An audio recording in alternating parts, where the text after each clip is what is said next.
أعوذ بالله من الشيطان الرجيم. بسم الله الرحمن الرحيم. فاذكروني أذكركم واشكروا لي ولا تكفرون.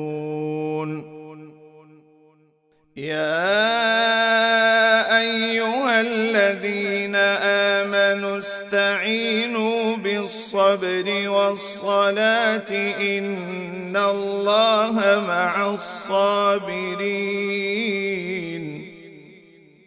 ولا تقولوا لمن يقتل في سبيل الله أموات بل أحياء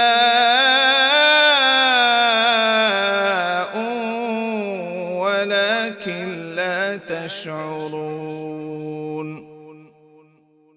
ولنبلونكم بشيء من الخوف والجوع ونقص من الأموال والأنفس والثمرات وبشر الصابرين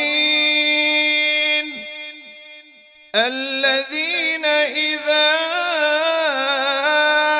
أصابتهم مصيبة قالوا إنا لله وإنا إليه راجعون.